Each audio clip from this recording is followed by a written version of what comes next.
यात्रीगण कृपया ध्यान दें। नमस्कार दोस्तों, स्वागत है आप लोगों का आपके अपने YouTube चैनल इन्फॉर्म राइट पर।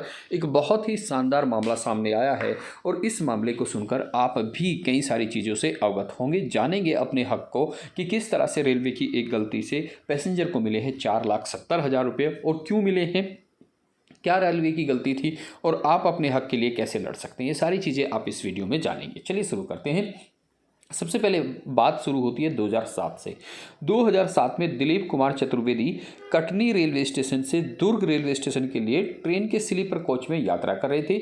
इस दौरान उनके पास कैश था। जी हाँ, वो अमाउंट 9,30,000 रुपये उनके पास अमाउंट था, जो करीब सुबह 2:30 पर चोरी हो गया। वो शाम को चढ़े और सुबह 2-2:30 बजे के आसपास उनका सामान चोरी हो गया। चोरी होने का कारण क्या था कि वो स्लीपर कोच में थे और स्लीपर कोच में उनकी सीट बुक थी। सीट बुक होने के बाद भी स्लीपर कोच में इतनी भीड़ थी कि वो सिर्फ और सिर्फ एक तरफ से दूसरी तरफ तक नहीं मुड़ सकते थे।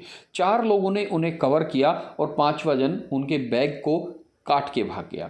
उन्होंने अपने बैग को एक चेन से, एक जंजीर से बांधा हुआ था, लेकिन 4 लोगों ने उन्हें कवर किया। 2-2:30 बजे का टाइम वैसे भी नींद का होता है, लेकिन इतना पैसा होने के बाद कहाँ नींद आती है किसी को। वो फिर भी उनके आंखों के सामने से लेके वहाँ से तोड़ गए। अब इसमें उन्होंने क्या किया, पहले उन्होंने आरपीएफ को कहा। आरपीएफ ने जब कुछ नहीं कहा तो उन्होंने दुर्ग डिस्ट्रिक्ट कंज्यूमर कमीशन में इसकी शिकायत की। उसके बाद साउथ ईस्ट सेंट्रल रेलवे ने उन्हें कंपनसेशन देने के लिए कहा। दुर्ग और बिलासपुर जीआरपी थाना इंचार्ज ने साउथ ईस्ट सेंटर के फैसले को स्टेट कमीशन में चैलेंज किया। रेलवे इतनी आसानी से मानने वाला चीज़ कहाँ है, तो चैलेंज किया, वहाँ से उन्होंने नकार दिया गया। अब दिलीप चतुर्वेदी भी पूरे माने हुए आदमी हैं, लगे हुए हैं कि अपना पैसा गया है, पैसा बहुत था, तो उसके लिए दिलीप चतुर्वेदी ने NCDRC यानी राष्ट्रीय उपभोक्ता विवाद निवारण आयोग में रिव्यू पिटीशन दायर की।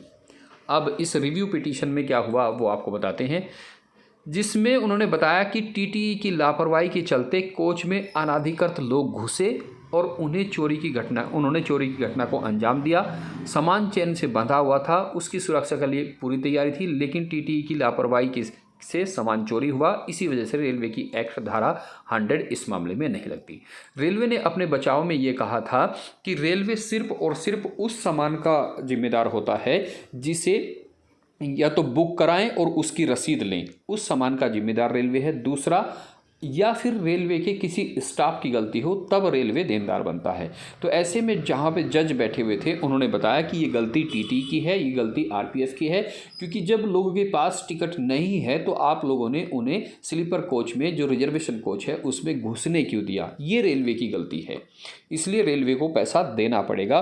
और साथ के साथ आप 4,70,000 रुपया पूरा मत दीजिए, आधा तो आप देंगे, साथ के साथ 20,000 रुपया वो भी दीजिए जो इनकी मानहानि और इनका अभी तक का खर्चा हुआ है, घूमने फिरने में, इधर उधर जाने में, परेशान होने में, ये सारी चीज़ें आपको देनी पड़ेंगी। और रेलवे अब इसके लिए राजी है, रेलवे देगा।